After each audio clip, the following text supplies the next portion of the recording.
We do have some good news. We're going to hear instead from the head of the Small Business Administration, Isabel Guzman. The SBA and Administrator Guzman has been such important partners to so many of us, especially as the local businesses at the heart of our communities fought to survive an unprecedented global crisis. These are ambitious, hardworking folks with a laser focus on their local community, but a lot of the resources available to them involve complex policies operating at the federal level. We serve as the middle of the pyramid, getting people connected and educating them on how these systems work. And that's why I'm so excited we get to hear directly from someone who's worked up near the top of the pyramid. Isabel Guzman is the 27th administrator of the U.S. Small Business Administration. Before President Biden selected her to lead the SBA, Isabel helped guide the state of California's Office of Small Business Advocacy through one of the hardest and scariest periods that small business owners have ever experienced. California made more than $2.5 billion in emergency grants to help small businesses survive the pandemic. That crisis isn't over, of course, and although Administrator Guzman couldn't be here in person with us, she wanted to share some perspective and ideas on the role SBA and all of us play in nurturing the dream of a just economy through hard times and the good. Let's watch. Thank you so much to NCRC for including me, as well as all the member organizations. You all have been lifelines for our small businesses, especially our underserved small businesses during this time of the pandemic. And I know how much many of you scaled programs to help during the pandemic, including working with the SBA. So thank you so much.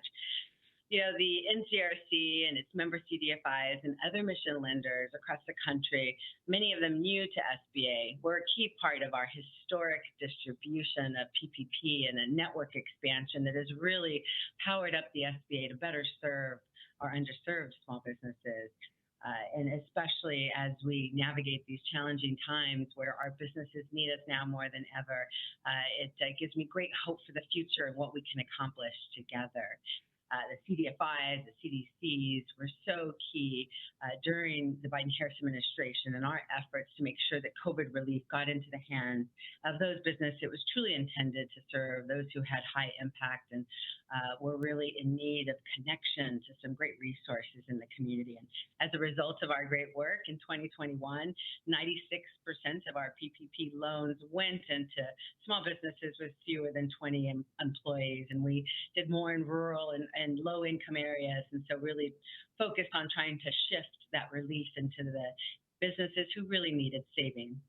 And I know that now, as a result, SBA has reached more sole proprietors, I-10 holders, and made sure that America didn't close the door on small business owners with past nonviolent conviction or student loan borrowers who fell behind on their payments. And this was all thanks to the efforts of the Biden-Harris administration and our partnership with you. And I see all that as laying foundation and groundwork for future collaboration.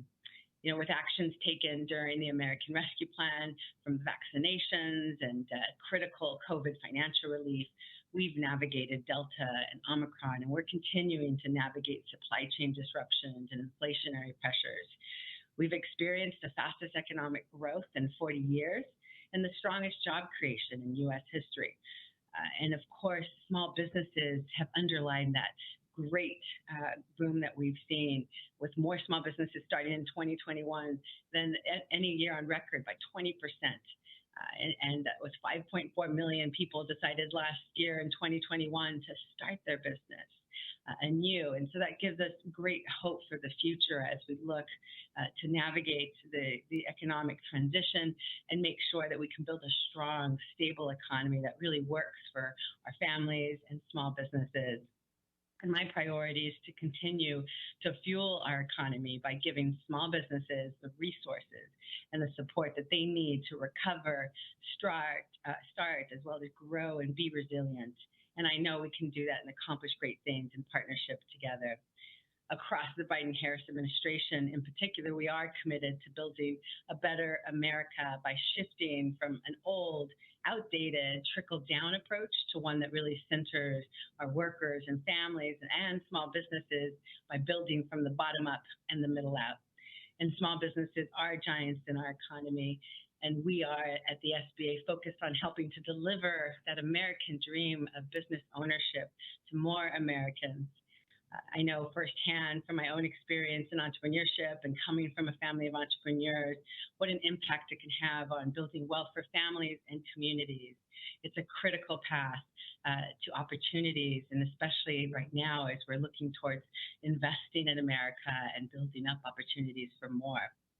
SBA has scaled with this new portfolio and had a new focus on making sure that we could create connectivity and build access.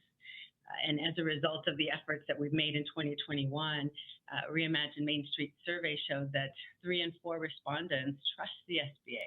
And I think that's as a result of the types of partnerships we've built and the types of outreach we've done. And so this gives us a historic opportunity to leverage this moment where the SBA has transformed and where we're coming out of this economic fast recovery into transition to make sure that we can support small businesses into the future.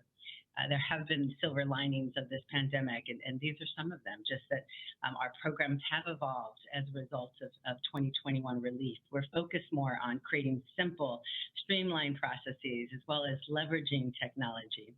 As an example, we delivered nearly 4 million loans for $378 billion directly through our COVID EIDL program.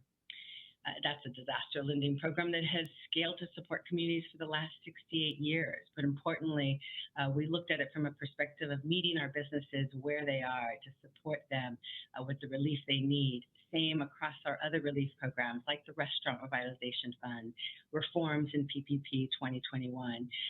And so our portfolio, as a result, has expanded to better serve the smallest of the small businesses. Another silver lining during this time has been that we've broadened our partner networks. That expanded lending network, which includes so many of you in the room, grew to over 5,000 during PPP. And we know that that's how we were better able to reach more of our small businesses. We've also added other types of networks like the Community Navigator pilot program that allows us to provide technical assistance to help small businesses from underserved communities navigate and connect to SBA resources and local resources. I know that with simple products focused on customer experience, technology, and expanded partnerships that we can meet businesses where they are.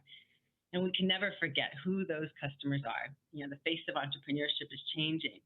As I mentioned, all those new startups in 2021, we're continuing to see that those new startups are people of color and women. They are leading the way. However, those same multi-generational capital gaps and opportunity gaps do persist for small businesses in underserved communities. We know that Black-owned businesses are more likely than white-owned firms to get funds online instead of from banks, and Latino-owned businesses as well. We know that it's continually a challenge for women to access capital, as well as veterans in rural communities. So it's really important that we partner together at the SBA to ensure that emerging and aspiring entrepreneurs can access the resources. I've met so many small businesses who have shared with me their growth plans and as well shared with me those challenges in getting funding. Whether it was a win of a government contract and the inability to get funding to expand and grow with that contract, or an opportunity to change product mix and get into a new distribution method, but lacking some capital to really underline that strategy. And so at the SBA, we know and recognize that capital is king, particularly the small dollar loans that our smallest businesses and our emerging startups need. And that's where we've seen the decline and where we're working hard to reverse those trends. And I know that many of you are familiar with the recent step that we made administratively. We're looking at everything we can to simplify our products, as I said, and better leverage technology. And of course, we recently announced with Vice President Harris that we're extending, expanding, and overhauling the SBA's Community Advantage pilot loan program. And that's basically to simplify eligibility and underwriting and open up this potentially significant source of affordable capital for aspiring entrepreneurs and partner with more of those PPP lenders that were new to the SBA.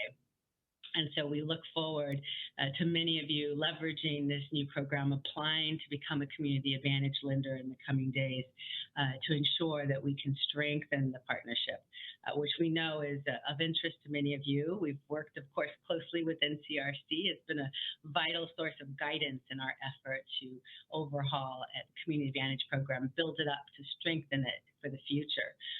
And of course, as we look towards the future of SBA, continue to expect similar types of changes. We're looking at the full toolkit of how we can transform our capital programs to better partner with expanded networks and to better serve businesses.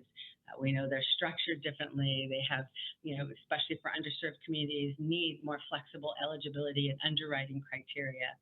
And so we are striving to make sure that the SBA of the future really meets their needs so that we can continue to build on this strengthened economy and the type of output that we expect to see as we invest more in America and American small businesses.